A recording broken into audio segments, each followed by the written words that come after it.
Hello class 12th। स्वागत है एक बार फिर से हमारे चैनल पढ़ ले बेटा में।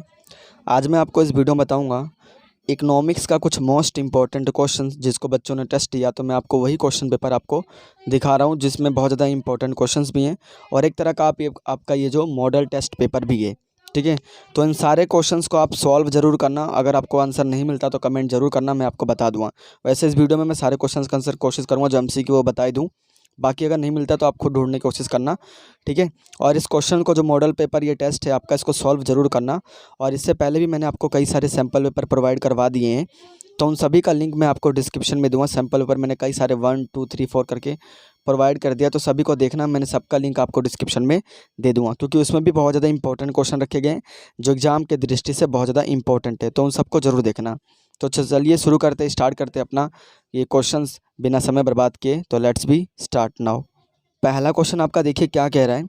पहला क्वेश्चन कह रहा है कि निम्नलिखित में व्यापारिक बैंक के कार्य की पहचान करिए। यानी जो आपकी वो कॉमर्शियल बैंक होती है उनके कार्य की पहचान करनी है। आपको केंद्रीय बैंक के कार्य याद होने चाहिए। ठीक है, केंद्रीय बैंक का कार्य अगर कहें तो भाई उसका काम होता है नोट जारी करना। दूसरा उसका काम होता है आर्थिक नीतियाँ बनाना, और साख निर्माण पर नियंत्रण करना, ये उसी का काम है। तो एक जो आपका ये बच गया, ये साख निर्माण करना, ये आपका व्यापारिक बैंक का है। ठीक है, ये आपका व्यापारिक बैंक का काम है साख निर्माण करना। दूसरा क्वेश्चन आपका देखिए क्या कह रहा है। भारतवर्ष में करेंसी सिक्कों को कौन जारी करता है। तो जो करेंसी सिक्के देखिए, नोट जारी आपका RBI करता है, नोट को जारी आपका RBI करता है भारत का।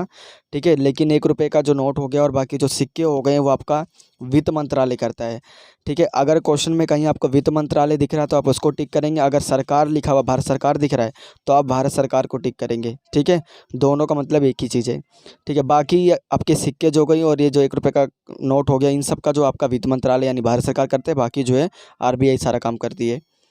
ठीक है, तीसरा क्वेश्चन देखिए कि समग्र पूर्ति क्या दर्शाता है। समग्र पूर्ति आपका उपभोग और बचत को दर्शाता है। ठीक है, चौथा क्वेश्चन कह रहा है यदि सीमांत बचत प्रवृत्ति 0.5 है तो आय में 100 करोड़ की वृद्धि होने पर बचत में कितने की वृद्धि होगी। ठीक है, आपका इसमें जो दे रखा है MPS दे रखा है, कितना दे रखा है MPS 0.5 दे रखा है। और आपकी कह रहा है कि बचत में वृद्धि होने पर यानी डेल्टा S आपको दे रखा है, तो आपको क्या निकालना है, सॉरी डेल्टा Y दिया हुआ है आपको, यहाँ पे आपको निकालना है डेल्टा S। तो आपको अगर फॉर्मूला याद हो कि MPS बराबर क्या होता है, delta S upon delta Y। यहाँ से आप MPS की वैल्यू 0.5 रख देंगे और यहाँ पे जो डेल्टा S निकालना है उसको ऐसे रख लीजिए, और यहाँ पे जो आपका ये दे रखा है वो 100 करोड़ दे रखा है, तो वहाँ डेल्टा Y, तो यहाँ से रख के आप इसको क्रॉस मल्टीप्लाई करके सॉल्व कर लीजिए, आपका आंसर आ जाएगा। आंसर आपका आना चाहिए 50। ठीक है, चलिए देखते हैं अगला क्वेश्चन। पांचवा क्वेश्चन कह रहा है कि कारण देते हुए बताइए कि निम्नलिखित कथन सत्य हैं या असत्य हैं।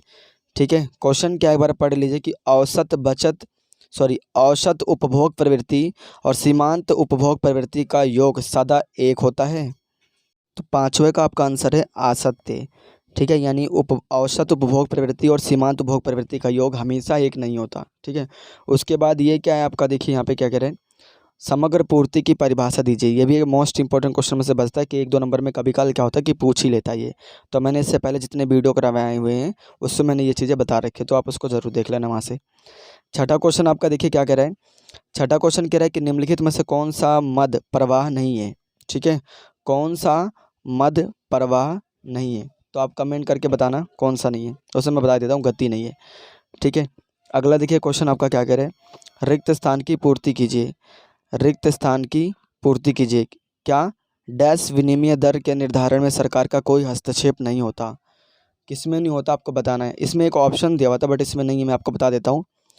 एक होता है आपका ऑप्शन जो है नियत, ठीक है, या फिर नम में। किसमें सरकार का हस्तक्षेप नहीं होता, आपको ये चीज़ें बतानी है, दोनों में से किसमें, इसमें नहीं होता या इसमें नहीं होता। ठीक है, तो आपको ज़रूर बताना है।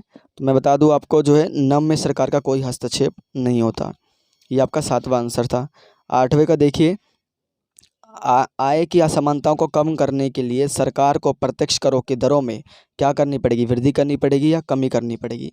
तो सरकार को वृद्धि करनी पड़ेगी। ठीक है, देखिए अगला क्वेश्चन आपका नौवां क्वेश्चन आपका क्या कह रहे हैं, निम्नलिखित में भुगतान संतुलन लेखा में जो विदेशी विनिमय लेन देन अन्य लेन देनों से प्रभावित नहीं होते वह क्या कहलाते हैं? वह कहलाते हैं, बताओ इनमें से क्या कहलाते हैं? वह स्वतंत्र लेन देन कहलाते हैं, जो बिल्कुल फ्रीली काम करते हैं।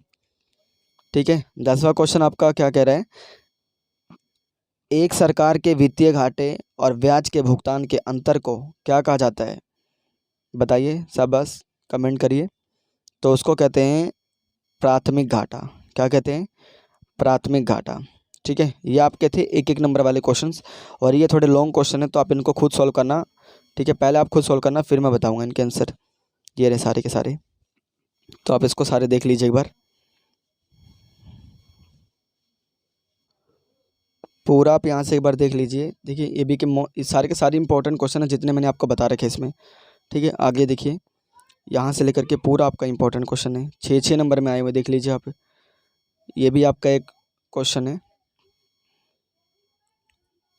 ठीक है, तो ये आपके कुछ 1 नंबर वाले क्वेश्चन फिर से आ गए हैं आपके इंडियन इकोनॉमिक का। इसमें देखिए 18वां क्वेश्चन आपका क्या कह रहे हैं? पाकिस्तान की प्रथम पंचवर्षीय योजना कब प्रारंभ हुई थी? उनकी प्रथम पंचवर्षीय योजना तो वो हुई थी 1956 में। कब हुई थी? 1956 में हुई थी। आपको इस चीज़ का ध्यान रखना है। एक ऑप्शन में क्वेश्चन दे रखा है, कह रहे रिक्त स्थान की पूर्ति कीजिए। डैश की समृद्धि का मुख्य कारण विनिर्माण क्षेत्र के, वो किसकी है? वो चीन का है। ठीक है। 19वां क्वेश्चन आपका क्या कह रहा है? देखिए, किस देश में सेवा क्षेत्र के कारण आर्थिक समृद्धि हुई है? तो भारत और पाकिस्तान दोनों में हुई है। ठीक। 20वां क्वेश्चन आपका क्या कह रहा है? पर्यावरण यानी संरक्षण अधिनियम डैश में पारित किया गया था। कब पारित किया गया था? 1986 में। ठीक है। 21वां क्वेश्चन क्या कह रहा है आपका? महात्मा गांधी राष्ट्रीय ग्रामीण रोजगार गारंटी योजना यानी मनरेगा कितने दिनों के रोजगार की गारंटी देता है? ये मतलब जो रोजगार की गारंटी देता है वो लगभग आपका मान लीजिए 100 दिनों का लगभग आपको रोजगार की गारंटी देता ही देता है। ठीक है। 22वां क्वेश्चन क्या कह रहा है? 22वां क्वेश्चन कह रहा है कि निम्नलिखित में से कौन सा मद भारतवर्ष में कृषि विपणन की समस्या नहीं है? तो कृषि विपणन की समस्या नहीं है वो आपको बताना है। तो मध्यस्थों का जो अभाव है वो कृषि विपणन की समस्या नहीं है। 23वां क्वेश्चन आपका क्या कह रहे हैं? एक बार 23वां क्वेश्चन आप देख लीजिए क्या कह रहे हैं। 23वां क्वेश्चन कह रहा है कि निम्नलिखित में से कौन सा उपाय धारणीय विकास की समस्या नहीं है? धारणीय विकास की समस्या नहीं है। तो रासायनिक खाद का प्रयोग, रासायनिक का अभाव दिया हुआ यहाँ पे, रासायनिक खाद का प्रयोग होना चाहिए था यहाँ पे। इसको आप ठीक कर लेना, रासायनिक खाद का प्रयोग होना चाहिए था। ठीक। अगला देखते हैं 24वां क्वेश्चन क्या कह रहा है। 24वां क्वेश्चन क्या कह रहा है कि निम्नलिखित में से उस कथन की पहचान कीजिए जो ब्रिटिश शासन के दौरान भारत की जननांकीय विशेषता नहीं थी। जननांकीय विशेषता भारत की नहीं थी, तो वो उच्च साक्षरता दर थी जो बिल्कुल भारत इस पे ध्यान ज़्यादा उतना नहीं दे पाया था ब्रिटिश काल के दौरान। ठीक है। 25वां क्वेश्चन आपका क्या कह रहा है? देखिए, सन 1948 में कृषि क्षेत्र में भारतीय जनसंख्या का कौन सा भाग कार्यरत था? यानी कितना % जो भारत की जनसंख्या में कार्यरत था? इसमें तो ऑप्शन नहीं दिया हुआ है। इसमें इसका पूछने का मतलब ये है कि अगर मान लीजिए परसेंटेज दिया हुआ है, मान लीजिए अगर 60%, फिर दूसरा मान लीजिए 65%, ठीक है, और आपका मान लीजिए 70%, ये आपके ऑप्शंस हैं, और एक मान लीजिए आप 85%। तो ये कह रहा है कि इनमें से कितना % जो है कृषि क्षेत्र में कार्यरत थे? तो आपका जो है इसमें से 70% जनसंख्या कार्यरत थी उस समय। ठीक है। अगला देखते हैं हमारा क्वेश्चन क्या कह रहे हैं। 26वां क्वेश्चन कह रहा है कि निम्नलिखित में से कौन सा उद्देश्य भारत की पंचवर्षीय योजना का सामान्य उद्देश्य नहीं था? ठीक है, पहले ऐसा नहीं था, भारत की पंचवर्षीय योजना में उनको शामिल नहीं किया गया था। तो ऐसा कौन सा चीज़ है जो मतलब शामिल नहीं किया गया था? तो पहले जो है ये शिक्षा की गुणवत्ता में सुधार, ये चीज़ें भारत में पंचवर्षीय योजना का उद्देश्य मेन नहीं था। ठीक है। 27वां क्वेश्चन आपका क्या कह रहा है? ये भी 1 नंबर का ऑप्शन वाले क्वेश्चन से। बताइए कि निम्नलिखित कथन सत्य हैं या असत्य? विनिवेश के द्वारा सरकार ने उदारीकरण की नीति अपनाई है।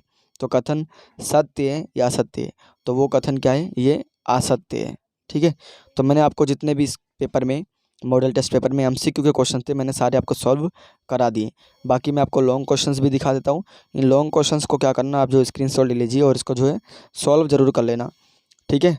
उसके बाद अगर आंसर नहीं मिलता तो कमेंट ज़रूर करना, मैं आपको प्रोवाइड करने की पूरी कोशिश करूँगा। एक मॉडल टेस्ट पेपर है आपका, जैसे आपका पेपर वगैरह होते सेम ऐसे ही है। तो मैंने आपको सारे क्वेश्चंस दिखा दिए और बता दिए। टोटल 33 क्वेश्चन, इसमें 34 क्वेश्चन टोटल है।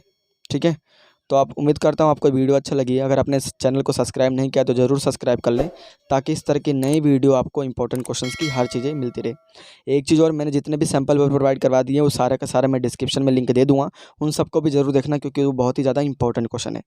तो इस वीडियो में फिलहाल इतना ही, मिलते हैं नेक्स्ट वीडियो में, तब तक के लिए जय हिंद।